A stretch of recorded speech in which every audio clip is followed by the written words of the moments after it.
Yeah, I'm about to take this hair out so I can let it breathe. When I take all of this out, it's gonna be somewhere around here. Then I'm gonna be really looking like something from a old Genesis game out here. Yo, check out that top three, living or deceased. You already know what it is. Is in blue. It's the same color. It almost look like the Connecticut flag at a distance. This Connecticut music, man. Constitution state. I know you ain't heard nothing from here like that. You know what I mean? But with the exception of like Jagged Edge or somebody like that, because they used to be right there. You know what I mean? And then went down to the A and got on and all like that. But they from here. They from up top. You really never really heard any really Connecticut swag, and there's a reason for that too. It's because Connecticut got a different energy. Connecticut is like it's businessman and business class rap. Yeah, we got our hoods and all like that, like your average city and all like that. And we had our times where we was like the leading murder capital of the country in like I think the early 2000s, something like that. So yeah, it gets spicy out there definitely, but overall, Connecticut is very humble. It's very low key. It's very laid back. It's very spacious. It's not a big state, but the spiritual, the mental space between neighbors is very very wide. If you're not like directly in the hood, you'll find it is a whole different vibe. Like everybody's kept to themselves, so you hear a different side to hip hop. So we channeling that energy right there, and we bringing that to y'all. That's what you hear in the Super T Sigma music. Like, where is this from? This is from Connecticut.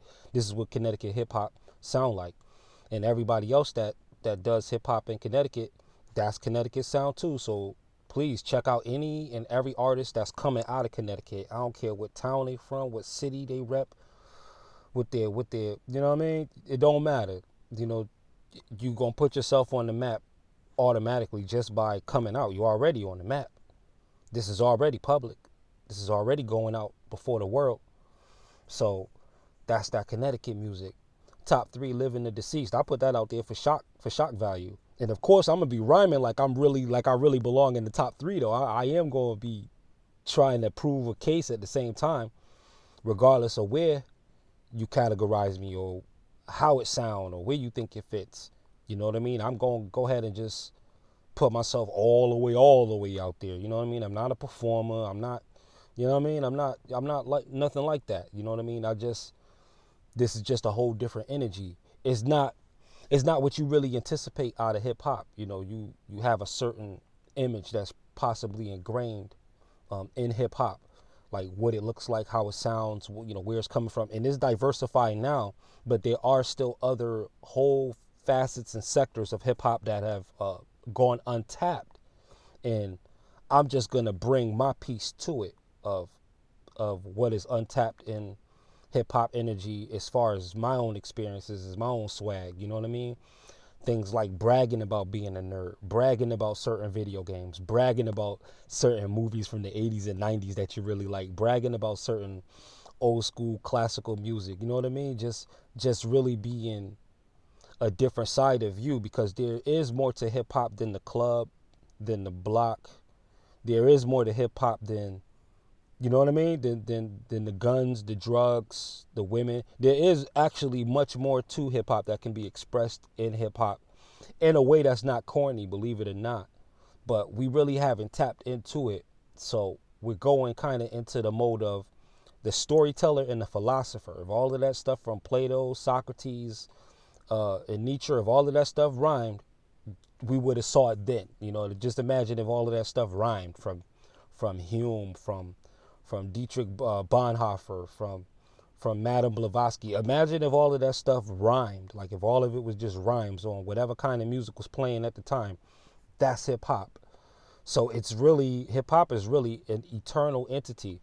Hip hop existed long before it was founded on the books in America. Hip hop is is the spirit of storytelling.